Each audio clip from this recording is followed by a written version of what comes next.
Zahvalim što ste došli na ovu konferenciju za štampu, koja je upriličena promocijom novog šefa stručnog štaba i njegovog tima.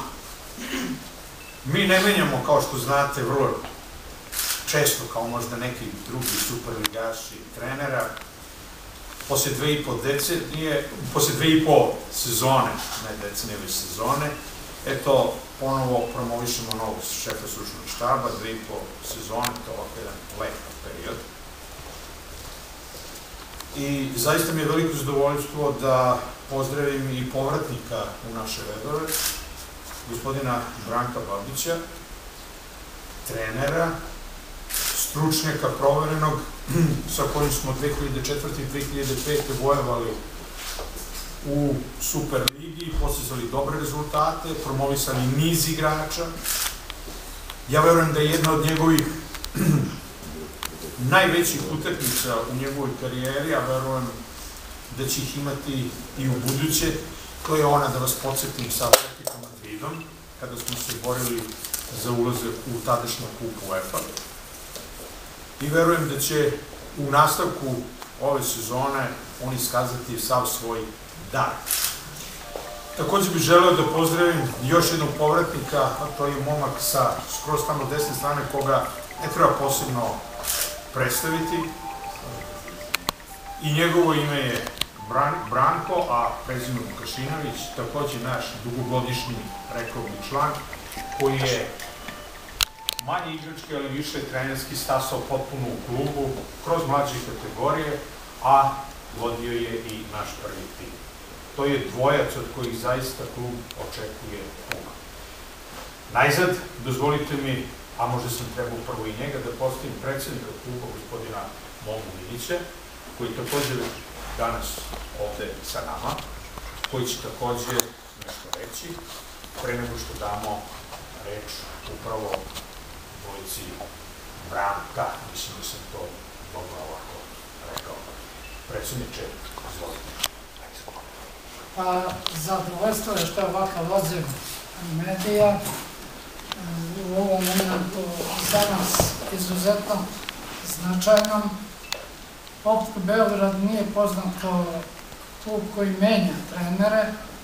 OFK Beograd je poznat kao klub iz kog treneri odlaze na veće funkcije, napreduju i prave zavidne karijere, odnosno OFK Beograd je izuzetno uskočna daska bio za mnoge trenere, što u ovom slučaju se i ne bi moglo reći, jer Babić je i u prvom boravku na ovom stadionu ostavio rezultat, znači već je bio trenersko ime i danas, kad se posle toliko godina vraća, pre svega donosi verovanje da je pravi trener od koga očekujemo da nastavi ono što je započeto i da ima izuzetan pristup i stil i metod rada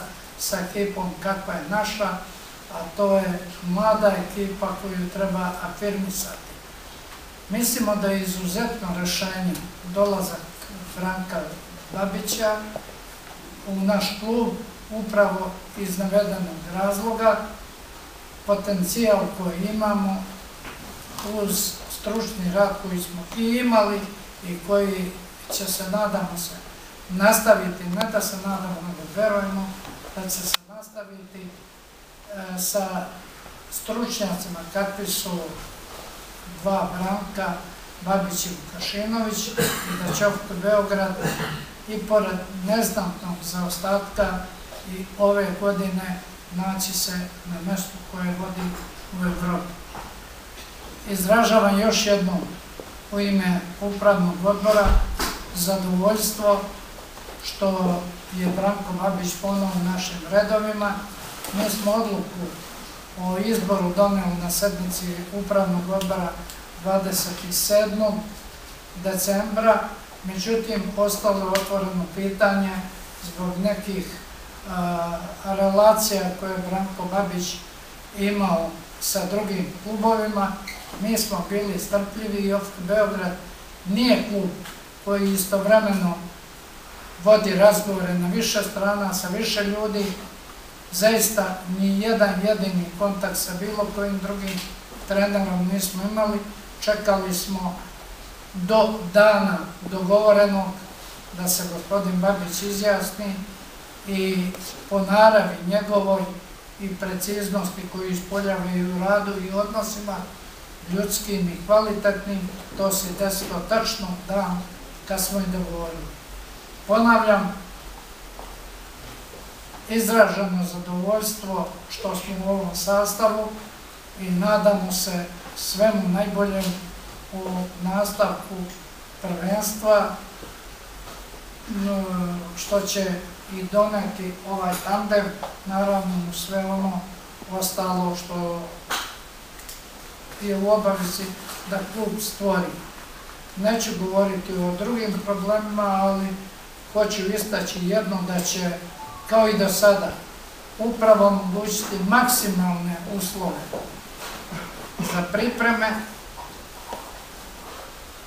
i za odigravanje potrebnih prijateljskih probnih utakmica i da ćemo ući u prvenstvo onako kako želimo, kako smo i završili prethodno sa pobedama, sa rezultatima koji priliče ovom klubu.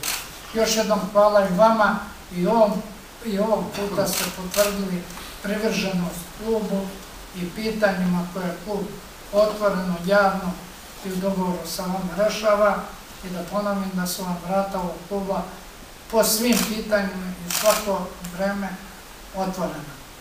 Ja još jednom izražavam dobrodošlicu gospodi Babiću i Vukašinoviću sa željom da zajedno ostvarimo one ambicije koje OFK Beograd uvek ima. Hvala predsjedniče.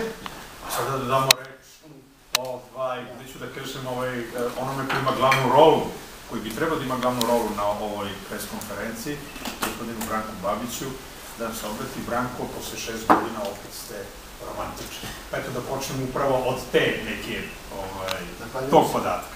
Zahvaljujem se na ovorim lepim rečima, sigurno je to jedna od dobrih stvari zbog čega sam i došao ovde i moj motiv sigurno je taj, ali poznavajući i ko mene dobro poznaje, zna da ja vrlo brzo zaboravim što se desilo juče kad je fudbal u pitanju, ali ne mogu da se otrgnem misli jednoj kada smo imali ovde vrlo jedan uspešan i kvalitetan rad, odnosno jednu saradnju, klub i ja kao trener i moji saradnici, tako da, a ipak svesni smo toga, imamo dovoljno iskustva da kažemo da se stvari u fudbalu nikada ne ponavlja. Mi smo se vrlo kratko, malo smo vremena utrošili u razgovoru, u dogovoru o našoj saradnji, jer je stvar vrlo jednostavna, mi smo pragmatični.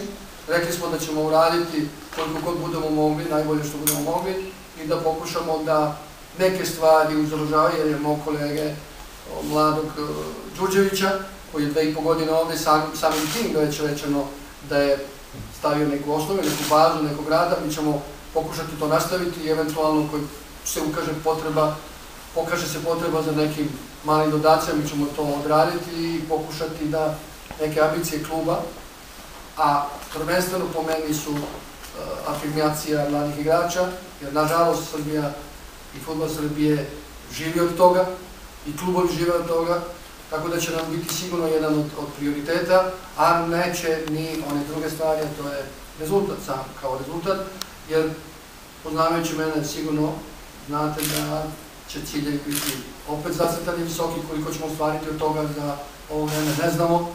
Pustimo, fudbal je to, mnogo je, kako bih rekao, jedna živa materija, mi to uobičajemo tako da nazovemo i jednostavno ćemo nekim svojim radom, nekim svojim iskustvom i drago mi je što je moj kolega Branko dalje će raditi sa mnom kao smo radili u prošlom tom sazivu.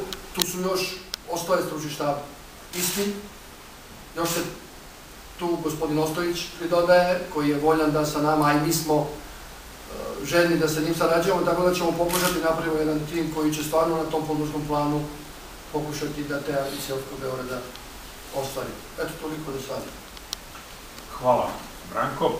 Da damo reči mlađem Vukašinoviću, kažem mlađem jer svi znamo da je Branislav Vukašinović potekao u OFK Beogradu, kao što rekao, bio trener svih mlađih kategorija prvog tima. Malo se bavio i selekcijama, malo se bavio i Korejom, ako se ne varam, ali moj utisak je, dozvolit ćete mi da ga iznesem, Branislav Vukašinović u stvari nikada nije napuštao omladinski stadion na Staroj Karaburmi i OFK Beograd. Evo ga sada ponovo zvanično u jednoj, rekao bih, neću da kažem složenoj ulozi, već u ulozi koja njemu nije strana. Brani, sada reci. Svuda prođe i svoju kući dođe. Sa distance 4 godine, eto, ja se vraćam, a da nikad nisam ni odlazio, fizički sam uvijek bio tu. I vraćam se u OFK Beograd, malo mi je čudno što ja kao asistent sedim ovdje pred vama ovog puta, međutim samo da izrazim puno zadovoljstvo jer ću posle 6-7 godina sarađivati sa gospodinom Babićem, jer taj period od 2 godine saradnje sa njim u klubu koji volim je ostavio jedan pečat u mojoj fudbalskoj karijeri i u mom životu, jer jedno prijateljstvo uz jednu saradnju koju smo imali je stvarno bilo na vrhunskom nivou i nadam se da će toga biti i u periodu koji je ispred nas. Hvala. A sada ću prepustiti vašim pitanjima. Verujem da ona neće biti dugačka i neće biti zamorna, jer gospodin Babić nije baš zdravstveno u najboljem stanju. Malo je ovako kijaviča, pa da mu ostavimo mogućnost da do 16. to je do nedelje, kada je prozivka, da se zdravstveno bude ok i da nastavi, naravno, onda gde je možda započeo, a možda i započne jedan potpuno novi rad u našem klubu. Izvolite sa pitanjem. Dobro, prvi odmah na početku. Da. Nemanja Matić, RTS. Koliko ste zadovoljni stanjem u samoj ekipi i gde su tu, da li ima mesta za promene i da li ćete menjati nešto u samom timu? Da, to je, same promene dolaze same po sebi kada se uđe već u jedan sistem rada, jel? Ono što ovog trenutka mogu samo da kažem, jako mi je žao što jedan period dug nisam bio ovdje na godinu dana, tako da taj sam, ali imam informacije kad su pitanje igrači i nije problem, mislim da to neće biti za kratko vreme problem da se stvari profilišu i stave na svoje mesto i da se formira jedan tim i da će konkurencijom i radom svojim svako sebe nametati u radu, jer tu sigurno neće biti drugih nekih puteva dolaska do tima. I ja lično sam optimist. Moram reći da jedan od motiva zašto sam došao ovde, jedna ekipa ljudi, fudbalskih ljudi u OFK Beograd koja radi, daje za pravo meni da kažem da u mojoj karijeri sam radio sa mnogima, ali ovde je nešto što daje kvalitet, što daje poverenje i što je jedna fudbalska priča koja je svaki trener sigurno može poželjeti. I u tom okviru, kad su u pitanju igrači promene, to je jedna floskula koju mi koristimo, da li će se nešto menjati od prethodnika ili ne. Mi ćemo sve ono što bude dobro nastaviti dalje, ako bude bilo potrebe za neke male dodatke, promene ili već na individualnom planu kad su pitanje igrači, ako treba neka dorada i tako dalje. To su jedna problematika koja je pred nama, a mislim ćemo svaki dan ćemo se sa njom suočavati i tako u nekom hodu i menjati, ako bude potrebno. Izvolite sa pitanjima. Ja bih želeo samo nešto da kažem, ja se izvinjam.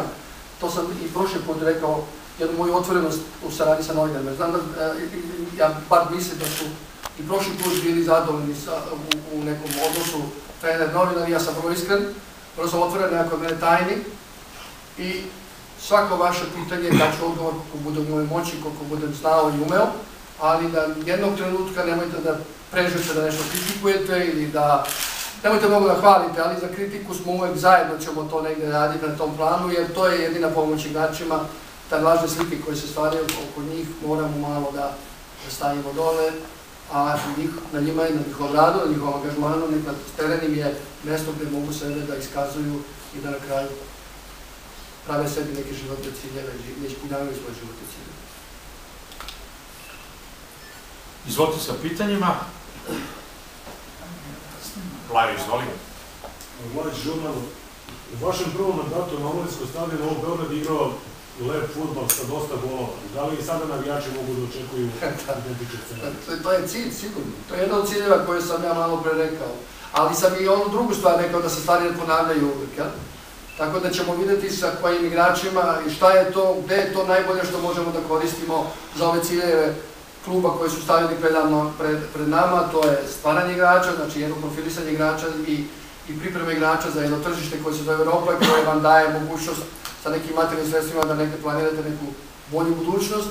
I ona druga, ja moram da kažem, dok sam trener i u svaki tim koji vodim, biće tako. Želimo jednog dana da budemo opet najbolji tim i najbolju igru da imamo u jednom takmičenju koje se kod nas zove Premier Liga, kako reći? Super Liga. Super Liga. Zašto bez takvog cilja ne treba ni raditi ovaj posao? Izvolite, ima li još pitanja? Može jedno pitanje malo sa strane. Vaš prethodnik Đurđević je ovde pravi jednu sebi i klubsku arhivu fudbalera, dokumentaciju, da tako kažem. Da li vam je ona dostupna ili vam je ostavljena nekako? Da li imate te informacije od vaše prethodnika ili ćete ih tražiti? Ja sam u nekom neoficijalnom razgovoru sa mojim saradnicama budućim dobio tu informaciju da postoje tragovi dvojipogodišnjeg tog rada, pojedinačno i kad je u pitanju tim i utakmice i sve, tako da će mi sve će nam biti na raspolaganju. Izvolite, ima li još pitanja? Ako nema, ja vam se zahvaljujem. Izvinjam se, još nekog tela. Evo mogu reći. Aha, dajde. Počuje prelazni rok, pa može i za gospodina Milića i za gospodina Babića. Da li postoji neka lista eventualnih želja u prelaznom roku i da li vlada interesovanje za pojedini igrača odbrane? Ja ću vam malo neobičajno odgovoriti na to pitanje. OFK Beograd ima 40 igrača pod ugovorom. Svi 40 su neprodajni. A naša je želja da ne ode ni jedan. Jer se radi izuzetno kvalitetnim igračima i sa njima smo sigurni da ćemo napraviti rezultat onaj koji želimo. Međutim, zla sudbina nas tera da prodamo ono što se bude tražilo. Znači, ono što nama treba i drugome. Ono što ne treba nama, ne treba ni drugome. Očekujemo, sada pređemo na ono konkretno. Interesovanja ima dosta, igrači OFK-a nisu za neko podcenjivanje. Ukoliko bude adekvatna cena za nekog igrača i ukoliko igrač proceni da mu prelazak u tu novu sredinu obezbeđuje dalji napredak, sigurno da nećemo praviti pitanje ni zbog igrača, a ni zbog nas, jer materijalna sredstva, nažalost, jedino istih izvora obezbeđujemo da dalje živimo, odnosno da klub ostvaruje ono što treba. Prema tome, ta sudbina neće ni nas mimoići, interesovanja ima, ali gotovo je onda kad je gotovo. Vi znate slučaj sa Purovićem, otišao je, potpisao ugovor, na treningu slomio ruku i od toga ništa.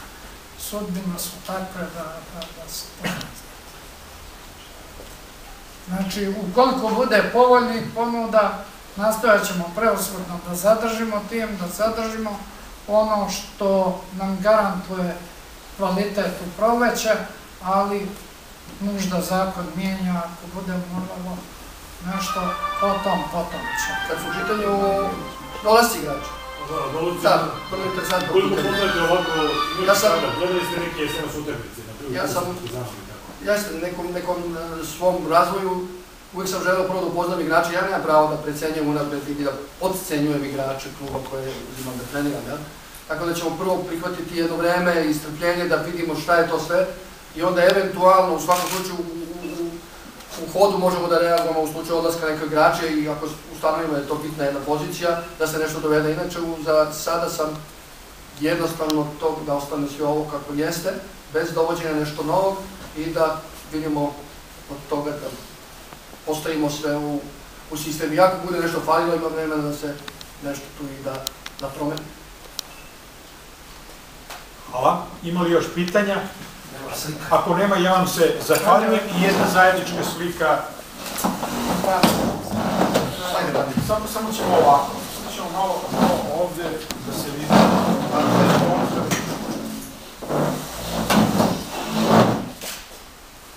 Malo bliže šaleve napraviti. Imaj, došli.